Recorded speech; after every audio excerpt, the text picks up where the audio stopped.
তোমরাও অনেক ইউটিউবারদের দেখেছো যারা তাদের ভিডিওতে এরকম টকিং অ্যানিমেশন ক্যারেক্টার ইউজ করে। এরকম টকিং অ্যানিমেশন ক্যারেক্টার কিন্তু একটা ফেসলেস চ্যানেলের জন্য অনেক গুরুত্বপূর্ণ একটা বিষয়। এরকম টকিং ক্যারেক্টার জেনারেট করা কিন্তু একদম সহজ, তবু আবার এআই ব্যবহার করে, তাও কি একদম ফ্রিতে। এরকম ক্যারেক্টার ব্যবহার করলে কিন্তু এডিটিং এর অনেক সময় কমে যায়, চ্যানেলে একটা ভ্যালু প্রোভাইড করে। তো চলেন এরকম টকিং অ্যানিমেশন ক্যারেক্টার কিভাবে জেনারেট করবেন দেখিয়ে দিই। তার জন্য আপনাদের একটি অ্যাপ্লিকেশনের প্রয়োজন হবে। আপনারা প্লে স্টোর থেকে বিং অ্যাপ্লিকেশনটি ডাউনলোড করে নেবেন। প্লে স্টোরে এই অ্যাপ্লিকেশনটি অ্যাভেলেবেল আছে। ডাউনলোড করা হয়ে গেলে অ্যাপসটি ওপেন করে নেবেন। ওপেন করার পর এই কর্নারে দেখতে পারবেন মেনু অপশন। মেনু অপশনে একটা ক্লিক করে দিবেন। তারপর উপরে দেখতে পারবেন ইমেজ ক্রিয়েটর। ইমেজ ক্রিয়েটরের উপর একটা ক্লিক করে দিবেন। এখান থেকে জয়েন ক্রিয়েটে ক্লিক করে আপনাদের একটা অ্যাকাউন্ট ক্রিয়েট করতে হবে। তারপর আপনারা পার্সোনাল দিয়ে একটা জিমেল অ্যাকাউন্ট দিয়ে এটা সাইন আপ করে নেবেন। তারপর আপনাদের এখানে একটা ফন্ট লিখতে হবে।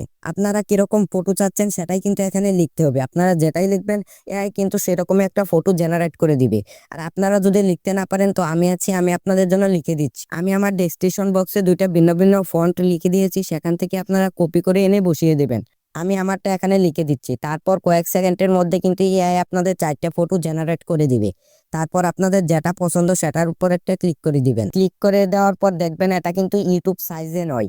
তারপর আপনাদের একটা ইউটিউব সাইজে আনতে হবে। ইউটিউব সাইজে আনার জন্য ওই সাইডে দেখতে পারবেন থ্রি লাইনের উপরে একটা ক্লিক করে দিবেন। তারপর নিচে দেখতে পারবেন ল্যান্ডস্কেপে একটা ক্লিক করে দেওয়ার সাথে সাথে কিন্তু এই ফটোটা ইউটিউব সাইজে চলে আসবে। তারপর আপনারা সিম্পলি এখান থেকে ডাউনলোড করে নেবেন। ডাউনলোড করা হয়ে গেলে প্লে স্টোর থেকে আপনাদের আরেকটি অ্যাপ্লিকেশন ডাউনলোড করতে হবে। আপনারা প্লে স্টোর থেকে স্ন্যাপচ্যাট ফটো এডিটর অ্যাপ্লিকেশনটি ডাউনলোড করে নেবেন। ডাউনলোড করা হয়ে গেলে আপনারা বিং অ্যাপ্লিকেশন থেকে যে ফটোটা ডাউনলোড করেছিলেন সে ফটোটা এখানে ইনপুট করে দিবেন। ইনপুট করা হয়ে গেলে আমি ঠিক যেভাবে করছি আপনারা ঠিক সেভাবেই মুখটাকে হাইটিং করে দিবেন। মুখটাকে এরকম ভাবে রিমুভ করা হয়ে গেলে আপনারা এখান থেকে সিম্পলি একটা সেভ দিয়ে দিবেন। সেভ করা হয়ে গেলে আপনারা সোজা চলে যাবেন ইউটিউবে গিয়ে আপনারা সার্চ বারে গিয়ে লিখবেন গ্রিন স্ক্রিন টকিং মাউথ। এটা লিখে সার্চ করার পর আপনারা অসংখ্য ভিডিও পেয়ে যাবেন। আপনারা সিম্পলি এই ভিডিওটা ডাউনলোড করে নেবেন। ডাউনলোড করা হয়ে গেলে আপনারা সোজা চলে যাবেন ক্যাপকাটে গিয়ে আপনারা স্ন্যাপচ্যাট ফটো এডিটর থেকে যে ফটোটা ডাউনলোড করেছিলেন সেই ফটোটা এখানে ইনপুট করে দিবেন। ইনপুট করা হয়ে গেলে আপনারা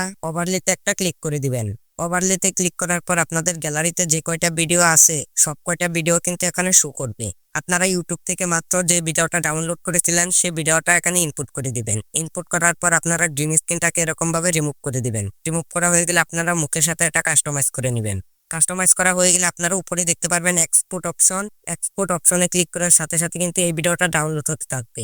আর যারা চ্যানেলটাকে এখনো সাবস্ক্রাইব করেননি চ্যানেলটাকে সাবস্ক্রাইব করে দিবেন। আর আগে থেকে যারা সাবস্ক্রাইব করে রেখেছেন তাদেরকে অসংখ্য ধন্যবাদ।